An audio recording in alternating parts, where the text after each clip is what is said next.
It was a hunt through a jungle of city streets, with danger waiting at every intersection, until halfway through when the hunters became the hunted, and death brought an end to the game.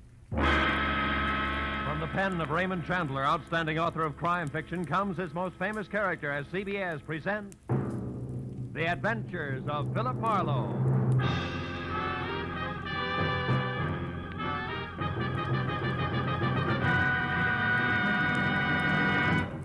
Now, with Gerald Mohr, starred as Philip Marlowe, we bring you tonight's exciting story, The Grim Hunters.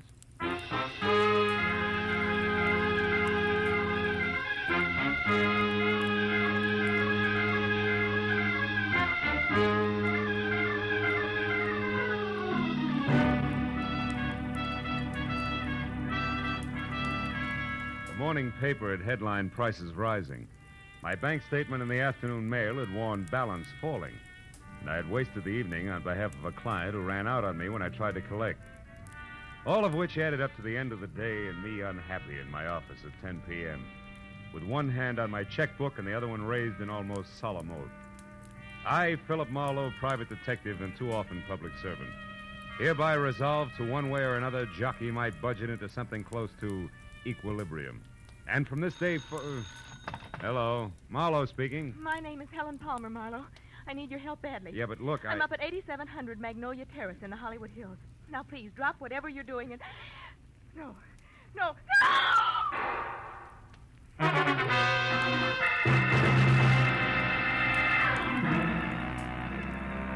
I must have let go of the phone, grabbed my hat and coat, opened and closed the office door, piled into my car outside, and raced up into the Hollywood Hills because... The next thing I remember after Helen Palmer's scream was swinging off North Bronson Drive onto Magnolia Terrace. But a minute later, when I screeched to a stop away from number 8700, scrambled out from under the wheel and started on the run for the front door, I was no longer sure of anything. Because the house in question, a stock southern mansion complete with stable boy statue and a gravel driveway, which according to the book should have been as dark and as quiet as the inside of a coffin, was anything else but. And when I got to the oversized bronze door knocker and dropped it hard, I was beginning to doubt that I had the right address. Can I be of some assistance, sir? I don't know. I'm looking for a woman named Helen Palmer who called me at my office. Said she needed help. And a second after that, she... Screamed, huh? Tell me, sir, what is your name and occupation? In that order, Philip Marlowe, private detective. Good for Helen, good for Happy, aren't you? What's going on here? What is this? Why, it's a party, sir. A scavenger hunt. And it looks like Helen Palmer's the winner. Now, wait a minute, laughing boy. I had a call that was interrupted by pistol shots, and I... All just part of the play, sir. Yeah, Helen Palmer had to bring back one private detective.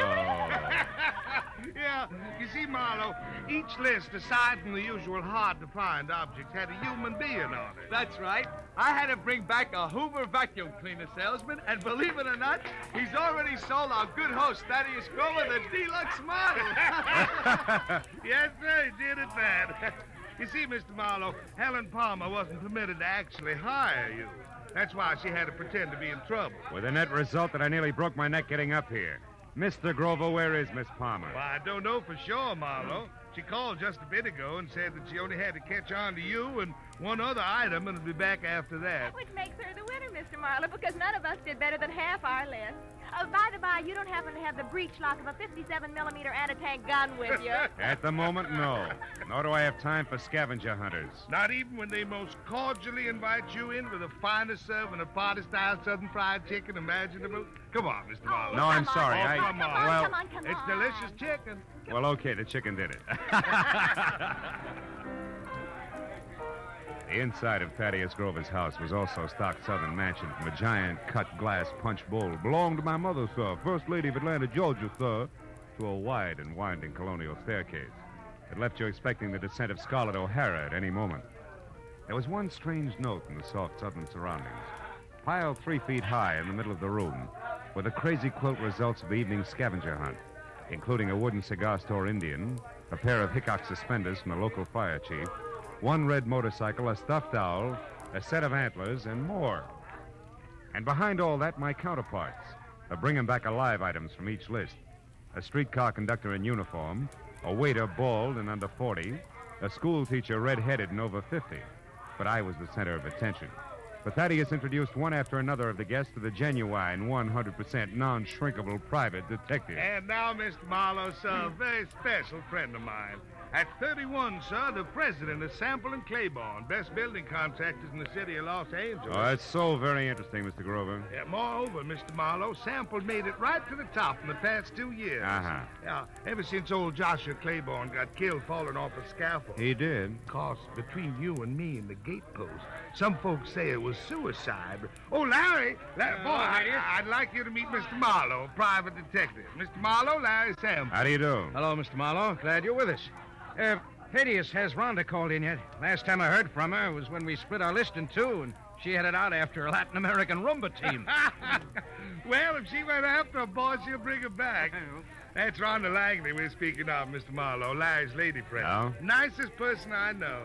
Except, of course, my fiancée, Helen. Helen is in Palma, my patron, Mr. Grover. Yes, sir, one and the same, sir. Well, we certainly have a lot of fun, even if we don't make much money, eh, Marlowe? Yeah, you certainly... Mr. Grover, did you say money? Most surely did, boy. You know, dollars and cents. Yes. Well, gentlemen, you'll excuse me, please, but I do have to run. Good night, Mr. Sample. Right. And Mr. Grover, sir, it's been a distinct pleasure, sir. I bid you goodbye, sir. Goodbye, sir. You're a card.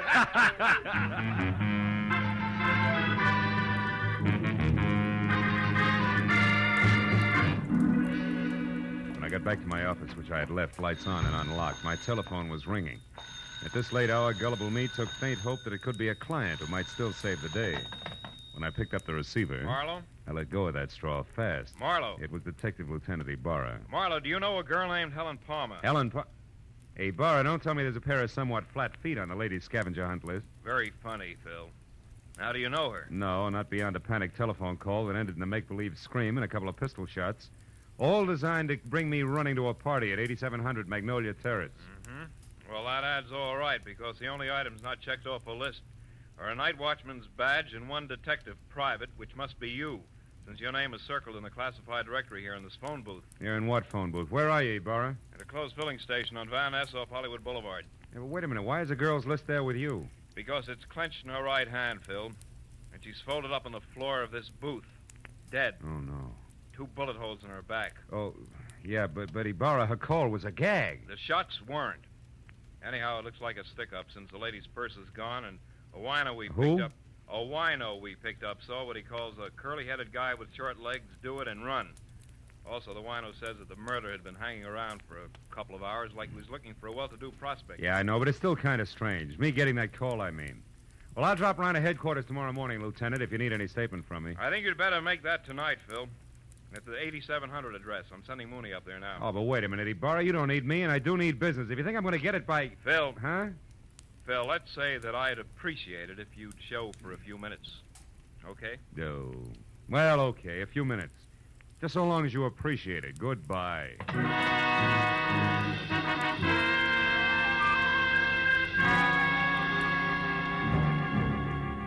Driving back to Magnolia Terrace, I used Detective Lieutenant Ibarra as an oversized whipping boy for the day's disappointments.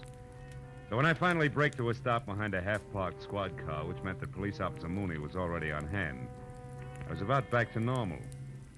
But then in the next quick moment, I forgot all about Ibarra because in the shadows ahead, sneaking away from a side entrance to number 8700, looking as guilty as Lucretia Borgia leaving a corner pharmacy, was a young lady, brunette and beautiful.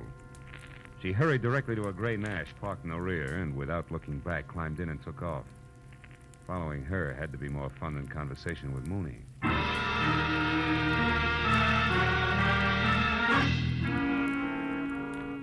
10 minutes later, the lady came to a stop in front of a dark, politely landscaped cottage on North Ogden Drive. In another 2, she was inside and the light was on. When I got to the front door and leaned against the bell, a card over it said that this could be one Rhonda Langley, Mr. Larry Sample's girlfriend. But that same card also gave another name, Helen Palmer, the lady dead in the phone booth.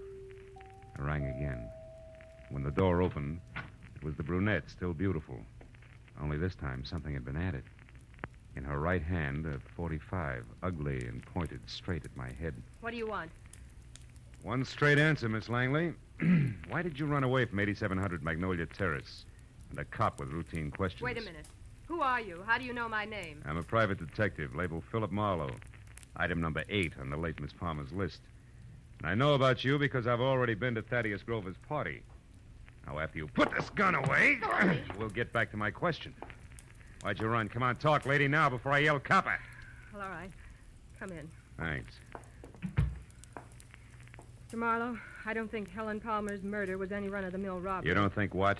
I stayed just long enough to hear the policeman say Helen had been killed. Oh.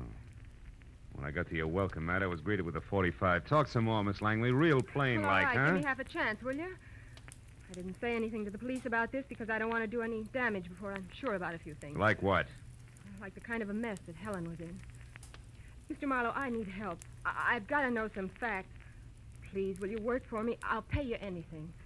Well, at this point, let's call anything 25 a day in expenses, huh? About Helen and the mess you spoke of, how much do you know? Very little. Only that I think Helen was blackmailing somebody. Somebody who was at the party tonight. Like Grover, your boyfriend Larry Sample? I don't know. Oh, you've got to believe me, Mr. Marlowe. Well, all right. For the time being, I will. Now, first of all, how'd you latch onto this blackmail? Well, yesterday morning, I accidentally overheard Helen talking to someone on the telephone. She spoke of a payoff that was to be made at Thaddeus's party. I don't know who she was talking to, but she warned the person not to try anything rash. As in murder? She didn't say. But she did say that she'd already airmailed a letter to her lawyers in San Francisco that would protect her from any harm. And she laughed about the scheduled scavenger hunt and hung up. Mm-hmm. You said nothing to her about this, huh? Well, no, I was afraid... All right, the letter to San Francisco. Did you see her mail it? Well, I mailed it myself earlier in the day, along with one of my own. Mm-hmm. I didn't think about it until after her call, when she pointedly asked me if I'd remembered to mail a letter. My letter, that is, which she knew that I'd written to an aunt I have in Passaic, New Jersey. Well? Well, that's the whole story. If you want me, I'll be over at Thaddeus's place. Thaddeus? Yes, he was in love with Helen. Yeah. Maybe she was returning that love with blackmail. What do you think, Rhonda? I don't know. The thinking is now your job, Mr. Marlowe. When I left Rhonda Langley and started back to my car as a bona fide private detective with client, I wasn't sure whether or not I was happy about the whole thing. A second later, at the sight of a man in the dark ahead, half crouched behind a tree, I quit deliberating the point and got ready for trouble because, from what I could see, the gentleman in hiding had both the curly hair and very short legs that Ibarra had mentioned as a sign of Helen Palmer's killer. I kept walking straight until I was abreast the tree, then I pivoted sharply, took one step toward him, and swung! Come on, brother. Why, you dirty... We haven't got the time. They believe me. Enough, fella. Enough. Will you leave me alone? Sure. Sure I will, after you start talking. Now, get up. Okay. Okay, don't hit me again. I'll talk. I'll tell you everything. Hey. Hey, look there. No, don't! Oh, that lousy note.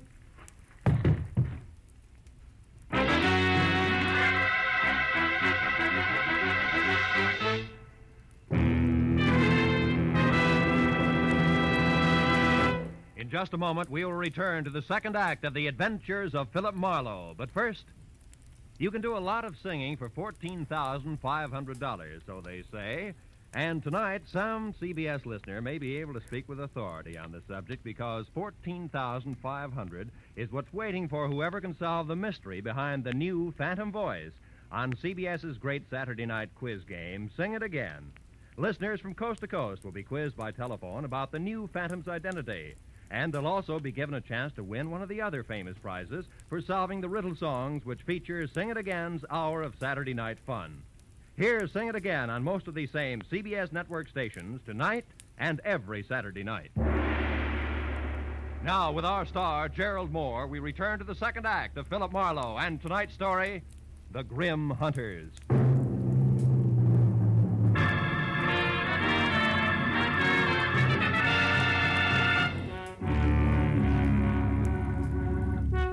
The shots crashed out of the darkness. The life ran out of the little man like air from a kid's balloon.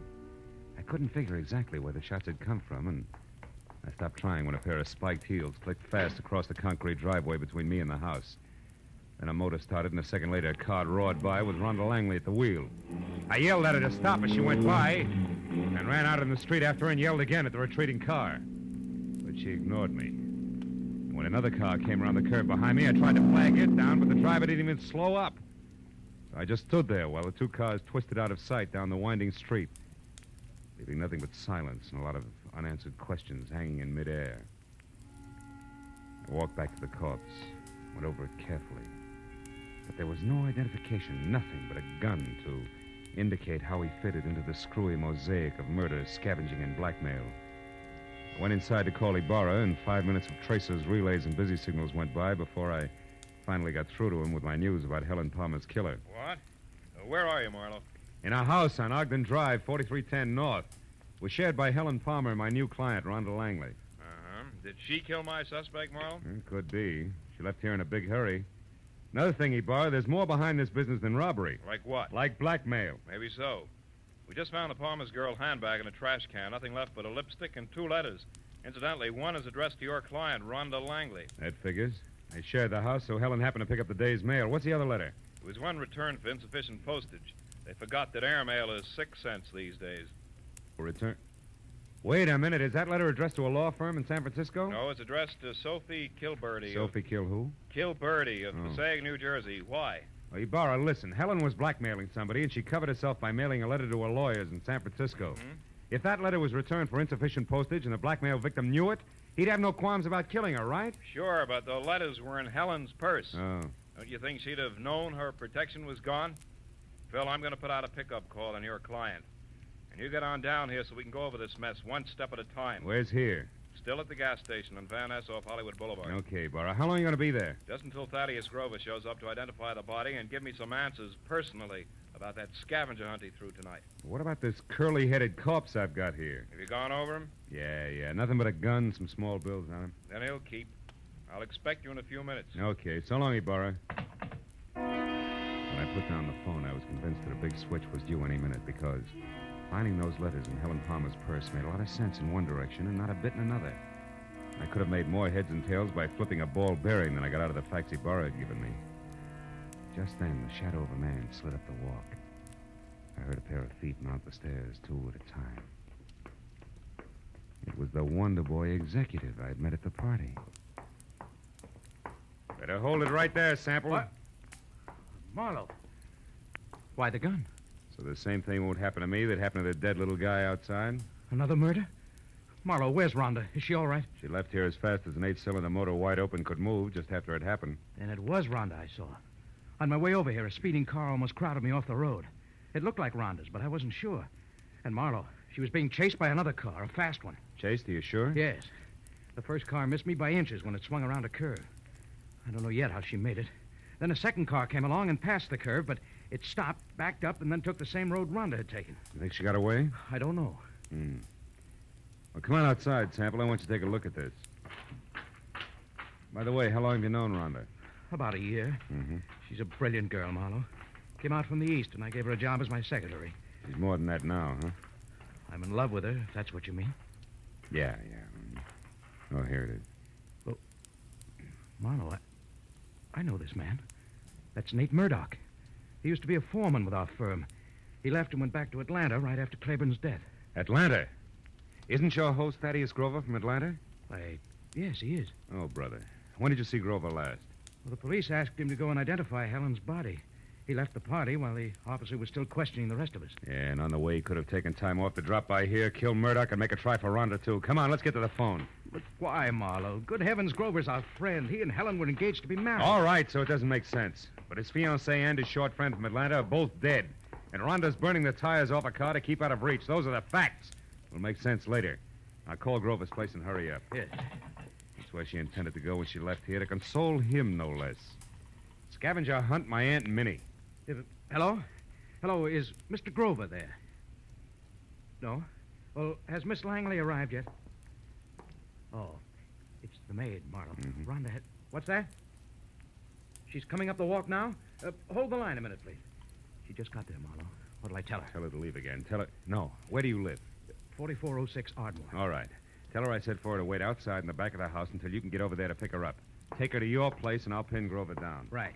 Where are you going now? See Lieutenant Ibarra, and I can get there faster than I can call him on the phone. Good luck, Sample.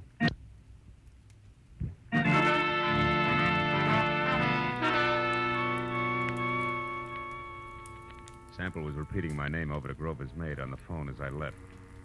And a few minutes later, at the mobile gas station off Hollywood Boulevard, I found Ibarra looking sardonic in the blinking light from a flying red neon horse above his head as he flipped through a stack of papers on top of an oil drum. It's about time, Marlowe. Where's that client of yours? Now, wait a minute, Ibarra. I had her pegged all wrong. She's a pigeon.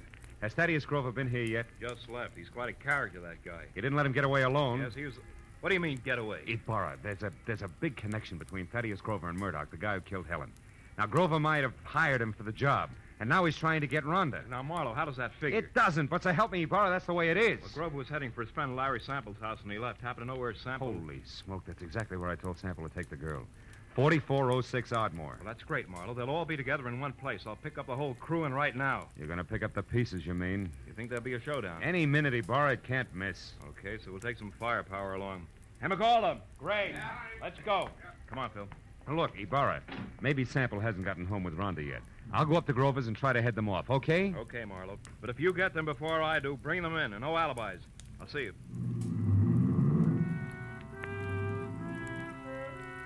Ibarra was grim as he climbed in his car and drove off fast. I headed for my car. Then, as I turned, my arm swept the scavenger lists Ibarra had left on the oil drum off onto the ground. When I picked them up, Rhonda Langley's name was on top.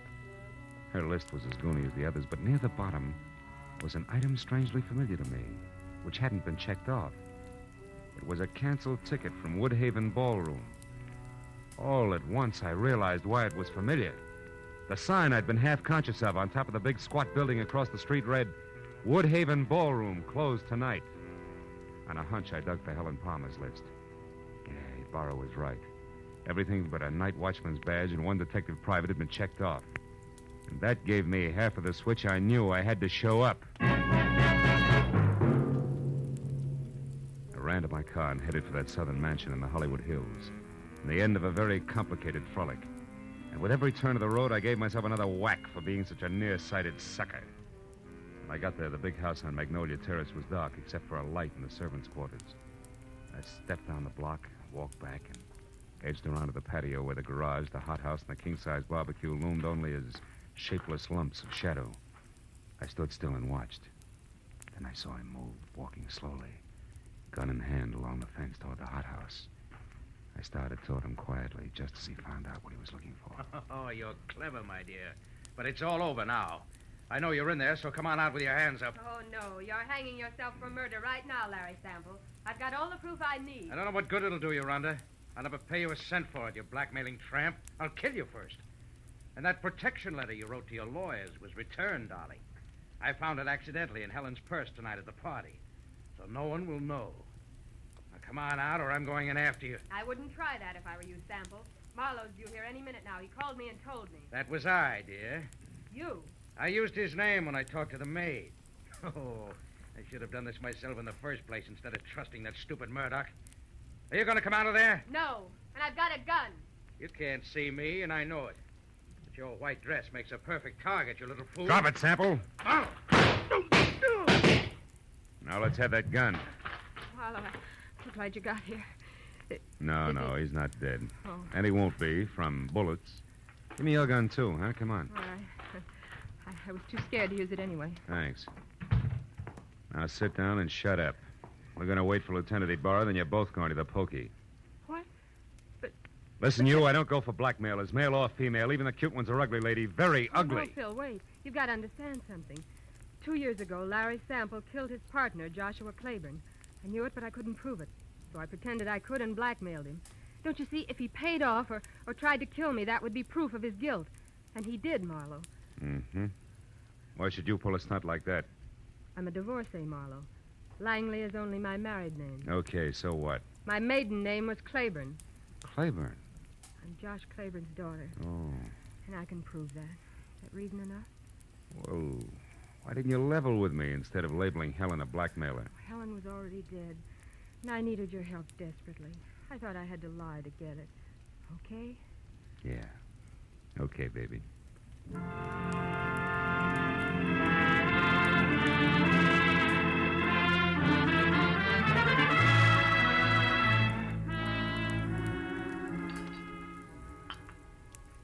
Anyone care for more coffee? How about you, Lieutenant? Oh, no thanks, Mr. Grover. Well, Marlowe, you got it all to come out even anyway. Frankly, that's more than I expected, and I left you at that gas station. Yeah, we were lucky, Burra. I guess I owe you an apology, Mr. Grover. Oh, Chuck, that's all right, son. It was a shock to me to be accused of poor Helen's murder, but, well, it's over now. Yeah. You said it was the scavenger list that set you straight. How'd you figure that, boy? Well, there was a Woodhaven ballroom ticket on Rhonda's list, so she had to go there for the ticket, you see. Now, Sample knew that. And he told his killer, Murdoch, who incidentally he hired to murder Claiborne 2 years ago, that the girl who went to the Woodhaven ballroom was his target. Uh-huh. But Helen happened to go there after the night watchman's badge. Which he could have picked up any place in town. Yeah. What a terrible coincidence for Helen. That was all that saved my life, really. That's right, honey. Murdoch made the mistake, and when he and Sample discovered it, they made another try at Rhonda's house. But I caught Murdoch there, so Sample shot him before he could talk. And when I left, he followed me in his car. I knew they were after me, and I thought for sure they'd killed you, Phil. That's why I ran. Yeah, that threw me for a loop. Then Sample came back to make sure that Murdoch was dead and sold me a great big bill of goods at the same time. Oh, it's a terrible, terrible thing. Yes, Mr. Grover, it is. Lieutenant, I want to thank you personally for your participation. Thank you very much. Well, I've got everything I need, so I'll say good night. Yeah, me too. Oh, Phil, Yeah? shall I mail you a check? Why, yes, I think... No. Wait a minute. Yes? You know, honey, with your knowledge of postal rates, why don't you just deliver it in person, maybe, huh? Love to. Count on it, Mr. Marlowe. Good night.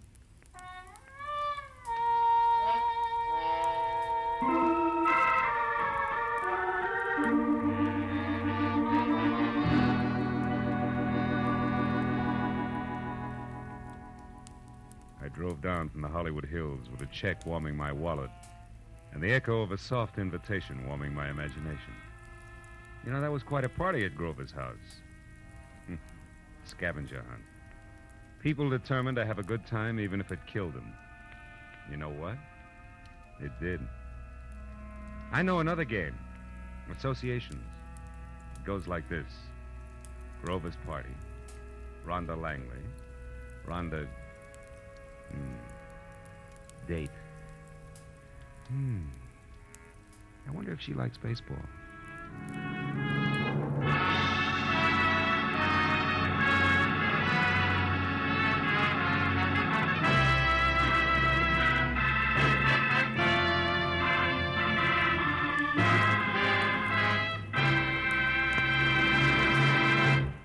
The Adventures of Philip Marlowe, created by Raymond Chandler, star Gerald Mohr, and are produced and directed by Norman McDonald.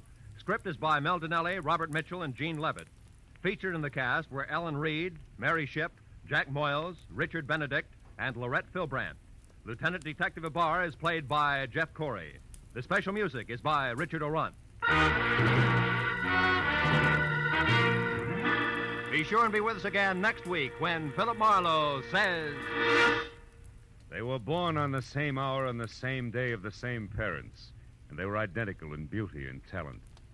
Only one was deadly, and the other was not. And I couldn't tell which was which until I found a green purse, a fresh corpse, and a pair of dancing hands.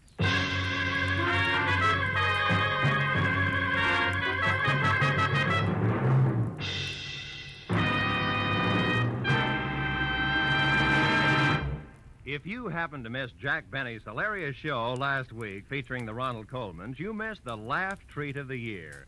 But Jack will be back again tomorrow on these same CBS network stations with his entire gang, including Mary Livingston, Phil Harris, Rochester, Dennis Day, Don Wilson, and the Sportsman's Quartet. Invite some friends over. Sit back and enjoy the Jack Benny Show tomorrow. This is Roy Rowan speaking.